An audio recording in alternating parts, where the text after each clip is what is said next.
할렐루야. 아멘. 네, 우리 한번 따라하시면 좋겠습니다. 예수님께서 부활하셨습니다. 예수님께서 부활하셨습니다. 옆 사람을 향해서 당신도 부활할 것입니다. 당신도 부활할 것입니다. 나도 부활합니다. 나도 부활합니다. 할렐루야. 네, 우리가 죽음에서 다시 살아난다라고 하는 것은 단순한 종교적 도리가 아니라 예수님이 그런 삶에 본을 보이셨고 죽음으로부터 실제 살아나시기 때문에 저를 믿는 자마다 동일한 구원의 역사와 부활의 역사와 생명의 역사가 오늘 우리에게 일어날 줄로 믿습니다. 아멘. 예전에 필리핀을 제가 갔을 때 마닐라에 있는 중국인 묘지를 방문한 적이 있습니다. 대리석으로 묘지를 정자처럼 잘 지어놓고 관리인을 고용해서 매일 쓸고 닦고 음식을 바치고 지극정성으로 조상을 섬기는 모습을 기억합니다. 죽은 자의 무덤을 이토록 관리하는 모습을 보면서 생명이 없는 죽은 자를 위하여 복을 빌고 조상을 섬기는 모습이 대단히 그 당시 저의 신앙의 열정으로는 안타까웠고 지금 여러분이 생각하더라도 대단히 안타까운 모습입니다. 우리가 믿는 개신교 신앙은 생명의 종교입니다. 즉 부활의 종교다라고 하는 사실이죠.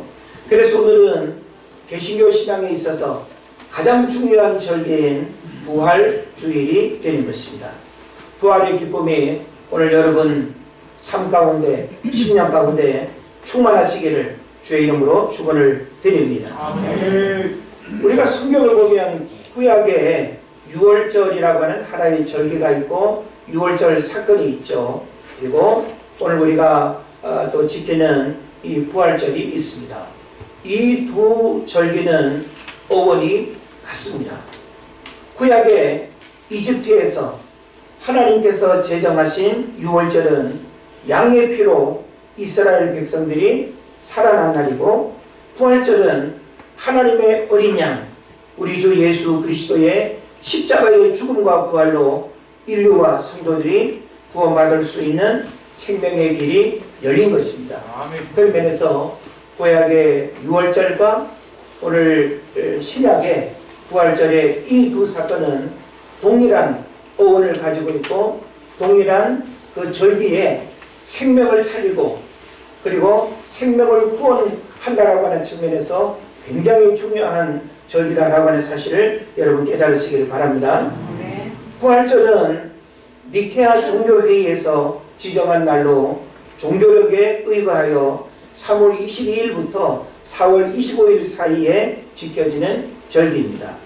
그래서 부활은 원어적 의미로 보면 일어나다, 위로 올린다, 부활한다, 죽은 자 가운데서 살아난다, 깨운다, 일어나게 한다 라는 등의 뜻이 담겨 있습니다.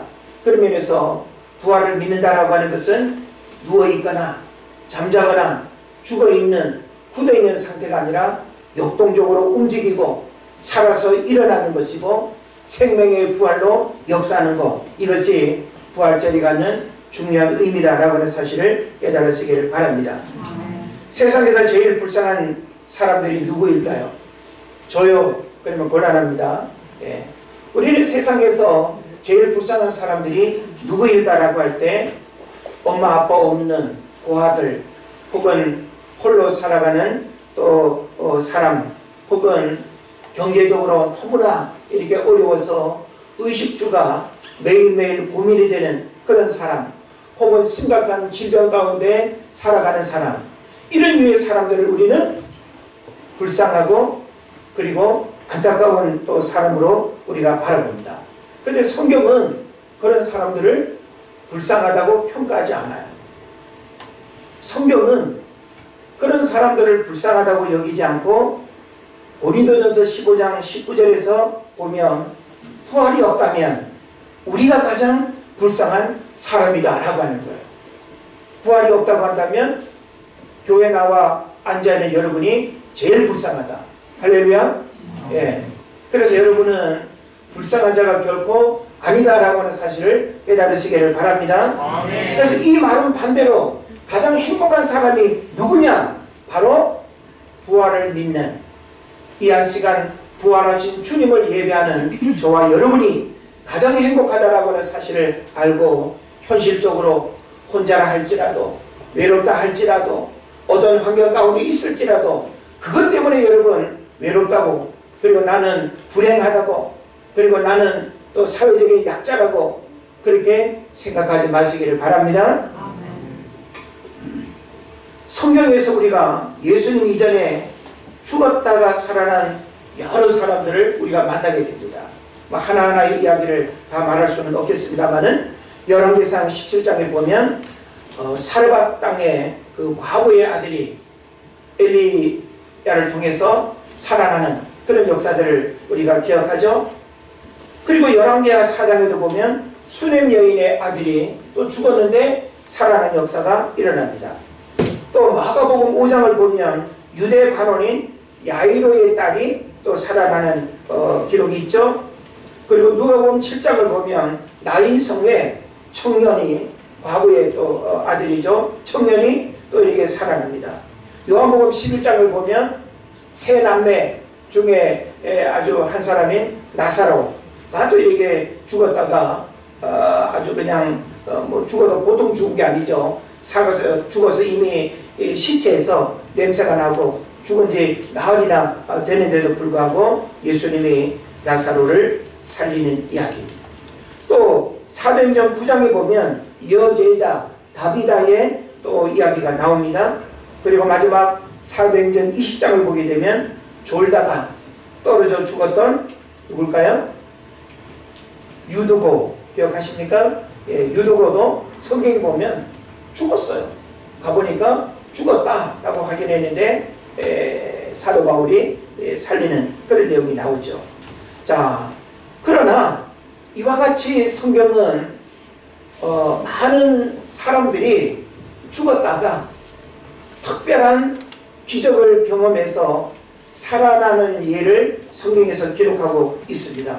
그러나 우리는 이들을 부활했다라고 이렇게 말하지 않습니다.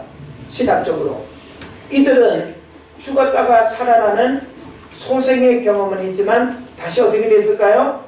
죽었다는 거예요. 예. 그러니까 중요한 것은 죽었다가 잠시 살아나는 게 중요한 것이 아니라 죽었다가 다시 소생했을지라도 다시 죽었다면 그것은 죽은 거예요. 할렐루야. 예. 그러나 예수님의 죽음과 예수님의 부활은 그 누군가가 죽었다가 살아나는 것과 비교할 수 없는 특별한 의미가 있다라고 하는 사실을 알아야 됩니다. 예수님이 바로 우리에게 있어서는 부활의 첫 열매가 되는 거예요. 그들은 죽었다가 소생했을 뿐 부활의 몸을 받은 것은 아니었습니다. 그래서 예수님의 부활은 역사적인 사실이면서 그리고 그 부활하신 주님은 성경의 기록대로 부활하신 후에 이 땅에 잠시 계시다가 그리고 하늘로 부활 승천하셨습니다. 그리고 다시 재림의 약속을 우리에게 하시고 하나님 보좌 우편에서 우리가 천국에 가게 되면 또 거하게 될 그 거처를 준비하고 계시는 줄로 믿습니다. 그래서 우리는 이 땅을 살아가는 동안 그 부활하신 주님을 바라보고 결코 우리에게 자연사적인 그런 죽음이 찾아온다 할지라도 죽음 누구에게나 다 찾아오는 일이고 죽음의 시간은 다 다르겠지만 우리는 죽음이 모든 것의 마지막이 아니라고 하는 사실을 안다면 죽음 너머의 영원한 세계가 바로 예수 그리스도를 통해서 펼쳐질 뿐만 아니라 무엇보다 우리는 지옥이 아닌 영생 복락을 누린다라고 하는 측면에서 얼마나 큰 선물과 축복을 누리며 살아가는 인생인지 모릅니다. 영국의 유명한 법률가인 프랭크 모리슨이 부활을 부정하는 책을 쓰려다가 오히려 그 증거가 너무너무 많아서 누가 돌을 옮겼을까라는 부활을 증언하는 아주 명절을 남겼습니다. 예수의 신성과 부활을 부정하기 위해서 또 책을 쓰려고 했던 류 왈레스는 성경 속에 나타난 부활의 주님을 만나고 벤허라고 하는 유명한 책을 썼습니다. 벤허 잘 아시죠? 영화로도 유명하고 책으로도 유명합니다. 그래서 우리는 이 부활은 결코 부정할 수 없다라고 하는 거예요. 우리보다 더 똑똑하고 우리보다 더 아주 이 부활을 강력하게 부정하고 싶었던 사람들이 여러 어떤 고정 자료들 그리고 여러 어떤 성경의 근거들을 가지고 부정하려고 그렇게 애써봤지만 부활은 오히려 부정되는 것이 아니라 부활을 파헤치면 파헤칠수록 믿을 수밖에 없는 사실이었다라고 하는 것입니다. 그런 면에서 오늘날 그 사실을 믿는 저와 여러분들은 구원받은 하나님의 백성으로 살아가지만 여전히 교회 밖에 수많은 사람들은 이 부활을 믿지 아니하고 이 부활을 거부하고 이 부활의 초자연적인 역사를 이성적 논리로만 이해하고 받아들이지 않는 이런 사람들이 얼마나 많은지 모릅니다. 그래서 믿음이라고 하는 것은 우리의 어떤 이성적 논리로 이해되어지기 때문에 받아들이는 게 아니에요. 믿음은 믿는 거예요. 할렐루야. 예. 우리는 무언가를 알고 믿는 것이 아니라 믿고 알아가는 거예요. 그러니까 여러분이 먼저 믿어지는 역사, 여러분이 먼저 믿음에 반응하는 것이 무엇보다 중요하다고 하는 사실을 깨달으시길 바랍니다. 우리가 성경의 말씀을 과학적으로, 이성적으로, 사회과학적으로 우리가 분석하면 믿을 수가 없어요. 어떻게 믿을 수 있습니까? 그런데 믿으면 하나도 버릴 게 없고 66권의 말씀이 살아계신 하나님의 정확무한 말씀임을 분명히 믿는 것입니다. 그런 면에서 우리는 예수님의 초림도 믿어야 되고 예수님의 또 공생의 사역 속에 행하셨던 기사와 이적도 믿어야 되는 것이고 십자가의 고난과 죽음도 믿어야 되는 것이고 부활도 믿어야 되는 것이고 그리고 승천도 믿어야 되는 것이고 다시 오실 그 재림도 믿어야 될 줄로 믿습니다. 우리가 예수님을 믿는다라고 하는 것은 이 초림부터 재림까지의 모든 중요한 5가지의 이런 그 복음적인 핵심을 다 믿는 거예요. 나는 어떤 거는 믿겠는데 한 2가지는 못 믿겠어. 이거는 안 믿는 거예요. 믿으면 다 믿는 거고 안 믿으면 다 안 믿는 거예요. 다 믿는 여러분 되실 줄로 믿습니다. 아멘. 세상에서 승리하는 삶을 사는 사람이 누구이겠습니까? 성경은 성공이라고 하는 단어가 안 나온다는 거 아시죠? 우리는 성경에서 성공에 비견되는 중요한 단어를 늘 기억해야 됩니다. 그래서 뭔가 하면 승리한다라고 하는 말, 그리고 요한계시록에서 언급되고 있는 이긴다라고 하는 것, 이기는 자, 승리, 이게 바로 믿음을 가진 우리의 삶의 원리여야 됩니다. 그런데 세상 사람들은 자꾸 성공과 실패라고 하는 이런 이분법적인 잣대를 가지고 모든 것들을 가늠하죠. 근데 우리는 모든 것들을 잃어버려도 실패가 아닐 수 있어요. 내가 질병이라고 하는 고통 가운데 있어도 결코 실패가 아닐 수 있어요. 믿음의 관점은 현실과 우리의 환경으로 평가되어지는 것이 아니라 믿음의 눈으로 모든 것들이 승화되어지고 믿음으로 말미암아 세상 사람들이 보는 그 모든 관점을 뛰어넘어서 오히려 역으로 이해하고 받아들이고 선포하는 역사가 있게 될 줄로 믿습니다. 아멘. 네. 마스크를 썼지만 믿어지면 크게 아멘으로 선포하면 말씀이 여러분의 심령 속에 가게 될 줄을 믿습니다. 아멘. 어휴, 힘이 바짝 나네요. 네. 세상에서 승리하는 삶을 사는 사람이 누구냐? 바로 부활을 믿는 사람이에요. 예. 아무리 신앙의 연륜, 직분, 교회 헌신, 어렸을 때부터 교회 다니고, 뱃속에서부터 교회 다니고, 뭐라 그래요? 모태신앙, 해도 다 소용없어요.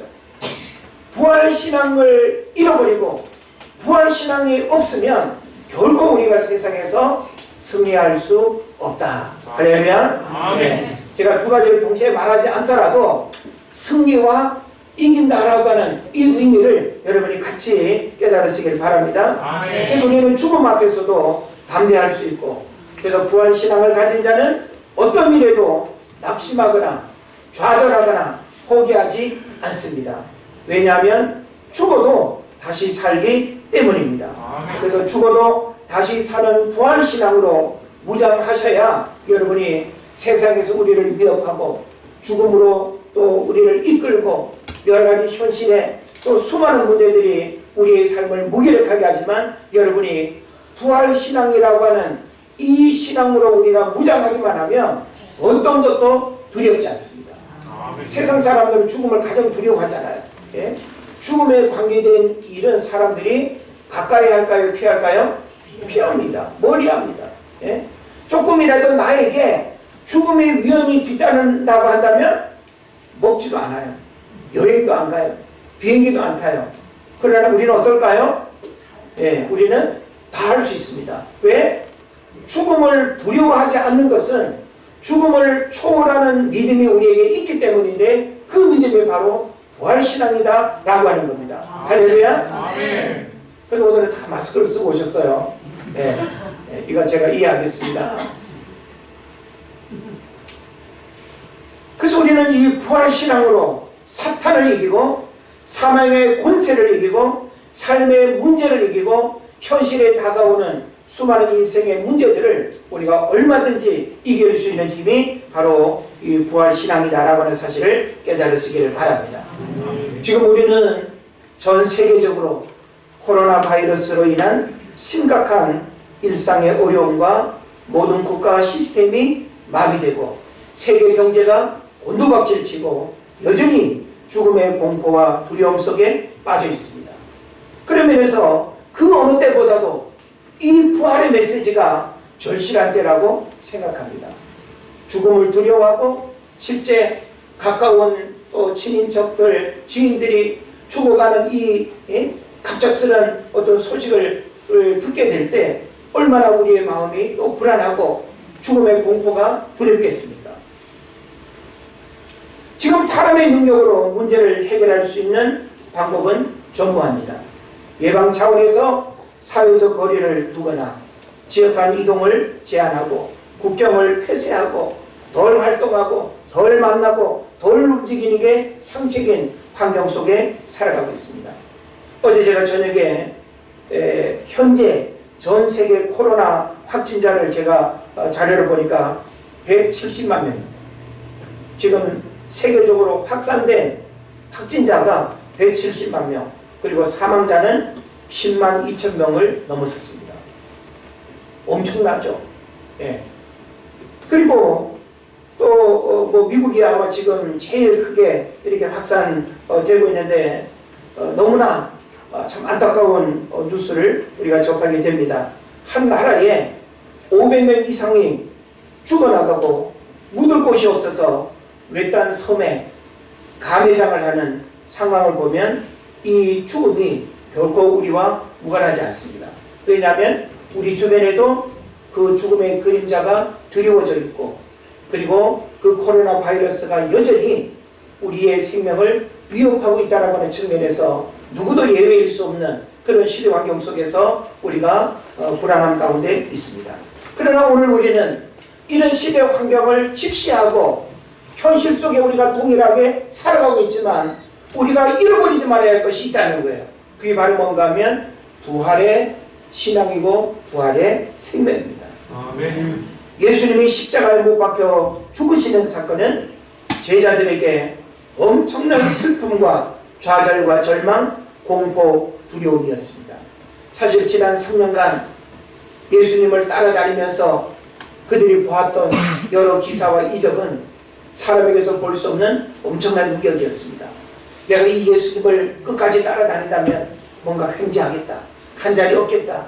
우리를 로마 식민지로부터 해방할 수 있는 진짜 메시아가 되겠다. 이런 사실을 믿고 따랐거든요. 그런데 예수님이 시간이 지나면서 나는 죽는다. 나는 죽으러 간다. 나는 십자가에 못 박힐 거다. 이 말이 믿겨지지 않았습니다. 그러나 예수님은 말씀하신 바대로 십자가의 길을 가셨고 그리고 실제 십자가에 못 박혀 죽으셨습니다. 이 사건은 12 제자들 뿐만 아니라 예수님을 따르던 수많은 사람들에게 있어서는 도저히 받아들일 수 없는 슬픔이었고 고통이었고 절망이었습니다. 오늘 우리가 지금 이 시대 코로나 문제를 바라보면서 느끼는 동일한 감정이 예수님을 따르던 사람들의 마음과 같다라고 하는 것입니다. 마리아를 비롯한 여인들, 엠마오로 가는 두 제자 등의 모습에서 슬픔과 근심과 절망에 쌓인 삶의 의욕을 잃어버린 절망적인 모습 속에 있는 그들에게 부활하신 주님이 찾아오셨습니다. 그래서 오늘 새벽에도 제가 말씀드렸지만 부활하신 주님이 누구에게 먼저 나타나셨어요? 여인들에게 먼저 나타났다 그랬습니다. 여러분이 이름은 모르셔도 될 것 같은데 여인들에게 먼저 나타나셨다. 이거 어떤 면에서 특별한 은혜예요. 예. 그리고 예수님께서 제자들에게 나타나시고 그 부활하신 주님이 부활하신 그 육체로 순간 이동을 하면서 촉촉촉 이렇게 나타나는 일은 얼마나 신비한 일인지 모릅니다. 부활하신 생명체임에도 불구하고 여전히 육신에 또 허기는 느끼셔서 먹을 거 그릇이 없냐, 오늘 성경 보니까 생선 한 마리를 또 드시는 이런 모습도 보여주고 있죠. 부활하신 그 주님을 우리가 신앙의 눈으로 다시금 바라보고 그 주님을 만나는 역사가 있어야 될 줄로 믿습니다. 그래서 오늘 그 부활하신 예수님이 그들에게 나타나셔서 처음 건넨 인사가 무엇인지 아십니까? 여인들에게 나타났을 때도 에마오로 가는 제자, 그리고 또 절망 가운데 빠진 그 제자들에게 예수님이 나타나셔서 하신 말씀이 뭔가 하면 너희에게 평강이 있을지어다. 한번 따라합시다. 너희에게 평강이 있을지어다. 우리 옆사람에게 한번 인사합시다. 당신에게 평강이 있을지어다. 네. 당신에게 평강이 있을지어다. 할렐루야. 네. 네. 자, 이 인사말은 원문을 보면 헬라어로 에이레네라고 하는 단어입니다. 에이레네라고 하는 이 단어는 국가적 평온 상태, 개인들 간의 화목 또는 안전, 번영을 뜻하는 명사입니다. 자, 우리가 지금 국가적으로 뭘 원하죠? 예, 평범한 일상을 원하죠. 예? 국가적인 평온 상태. 이걸 주님이, 부활하신 주님이 오늘 우리에게 그 인사로 주님이 간절히 원하시는 줄로 믿습니다. 그리고 개인들 간의 화목도 원하신다는 거예요. 오늘날 개인들 간에 개인주의가 팽배하다 보니까 너무나 자기 주관적인 관점에서 모든 사물을 바라보고 판단하다 보니까 가까운 사람 간에도 갈등이 많아요. 왜? 상대방에 대한 이해와 배려가 없기 때문에 다 주관적인 관점에서 보면 다 마음에 안 드는 거야. 왜 내 방법대로 안 해? 왜 내 마음대로 안 해? 왜 내가 받아들일 수 있는 그런 모습으로 안 하냐고 우리는 얼마나 많은 갈등이 많은지 모릅니다. 근데 개인들 간의 화목도 바로 주님이 부활의 메시지로 우리에게 주인다는 사실을 깨달으시기를 바랍니다. 아멘. 그리고 너희에게 평강이 있을지어다라고 하는 이 말은 바로 안전과 번영이라고 하는 의미까지 담고 있는 거예요. 그래서 오늘 지금 이 코로나로 인해서 현실적으로 겪고 있는 이 어려운 시대 상황을 보면 이 부활하신 주님의 이 메시지는 오늘 우리에게 너무나 중요한 메시지예요. 지금 이 시대에 꼭 필요한 메시지고 서로 반목하고 갈등하고 화목하지 못하는 우리에게도 너무나 중요한 메시지입니다. 하나님께서 이 시대에 안전과 번영을 하나님 원하시고 이 부활의 메시지가 교회 안에서만 차고 넘치는 것이 아니라 여러분을 통해서 또 다른 누군가에게 부활의 생명과 부활의 이 메시지가 증거될 수 있기를 바랍니다. 아멘. 그래서 여러분이 오늘 돌아가시면 꼭 문자 메시지로 당신에게 평강이 있을지어다 라고 이렇게 하십시오. 우리 김원정 원장님 남편이 깜짝 놀라지 않을까 싶으네요. 웬말 그럴지 모르겠습니다. 그러나 이 의미는 당신의 건강 그리고 당신의 삶의 화목, 번영, 축복이라고 하는 측면에서 오늘 이 시대 그 마음을 잃어버리고 살아가는 우리에게 있어서 대단히 중요한 메시지가 될 것입니다. 요한복음 20장 19절 21절의 경우에도 보면 역시 부활하신 예수님에 의하여 이 단어가 두 번이나 사용됩니다. 그러나 이 표현을 당대의 관습을 따른 별다른 의미를 지니지 않는 인사로 이해하기보다는 부활하신 예수께서 다스리신 시대에 평화가 임하게 될 것이라는 축복의 의미로 이해하는 것이 바람직합니다. 즉 예수께서 태어났을 때 하늘에서 천사들이 땅 위에 뭘 노래했죠? 지극히 높은 곳에서는 하나님께 영광이요 땅에서는 기뻐하심을 입은 모든 사람들 중에 평화로다 라고 했죠. 예수님이 이 땅에 오실 때도 평화를 선언하셨어요. 예수님이 부활하신 이후에도 우리에게 가장 첫 번째 메시지가 똑같은 의미의 평화였습니다. 그래서 본문은 부활하신 예수께서 거하시는 곳 어디나 또한 부활하신 예수를 만나는 누구에게나 평화가 깃들리라는 축복의 말씀인 것이 분명합니다. 따라서 이 표현은 일상적인 인사말의 의미를 훨씬 뛰어넘은 평화와 축복의 선포다라고 하는 사실을 오늘 여러분이 깨달으시길 바랍니다. 그래서 평화가 있는 곳에는 어떤 두려움도 다 이겨낼 수 있습니다. 평화가 있는 곳에는 어떤 불안도 틈타지 못합니다. 오늘날 우리가 그 평안을 잃어버렸기 때문에 같이 있어도 두려운 거예요. 군중 속에 고독이라고 하나요? 같이 있는데도 불구하고 외롭다 또 힘들다 하는 그것이 바로 뭔가 하면 이런 심리적인 평안을 잃어버린 자들은 바로 이런 문제들을 갖게 되는 것입니다. 평강이 사라진 사람들의 마음 속에는 내일에 대한 희망도 사라지는 것이고 현실적인 불안과 두려움이 삶을 무게력하게 만드는 것입니다. 일반 사람들뿐만 아니라 그리스도인들조차 지금 이 현실의 감정과 상황을 초월하기는 결코 쉽지 않습니다. 그러나 우리가 지금 이 시대를 우리가 거부하거나 부정할 수는 없습니다. 이 시대를 우리 인간의 힘으로 뛰어넘기도 대단히 어렵습니다. 그러나 우리가 믿음으로 기도하고 인내하면서 이 일들이 속히 하나님의 뜻과 섭리 가운데 진정되고 그리고 속히 평범한 우리의 일상이 주어지기를 간절히 바라면서 주님이 부활하셔서 오늘 우리에게 주신 이 메시지가 오늘 우리 삶 가운데 임하기를 바라고 여러분을 통해서 세상에 이 부활의 메시지가 선포되기를 바라는 것입니다. 아멘. 오늘 우리는 부활하신 주님의 인사를 받아들여야 되는 것입니다. 그 핵심이 뭐라 그랬습니까?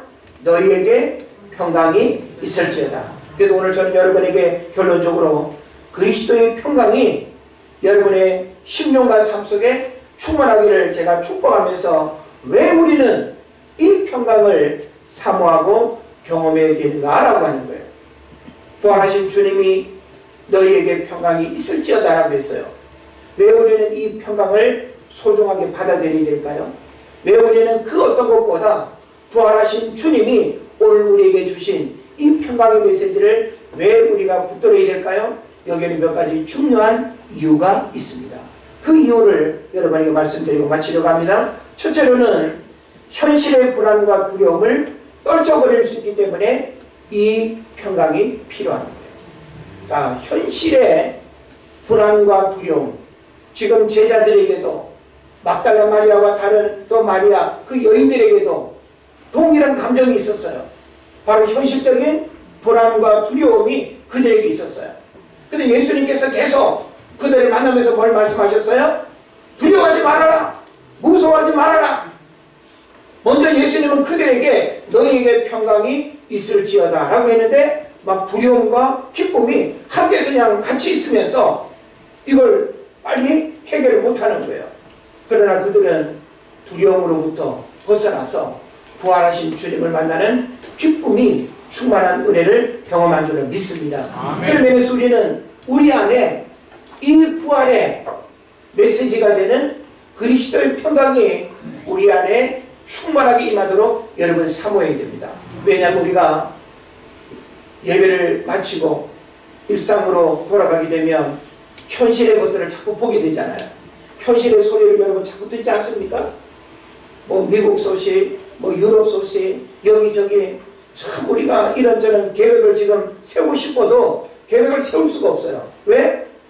계획을 세워봐야 그 일들을 지금 이룰 수 있는 내일에 대한 장담을 누구도 못하는 거예요. 그러니까 우리가 얼마나 답답하고 어렵습니까?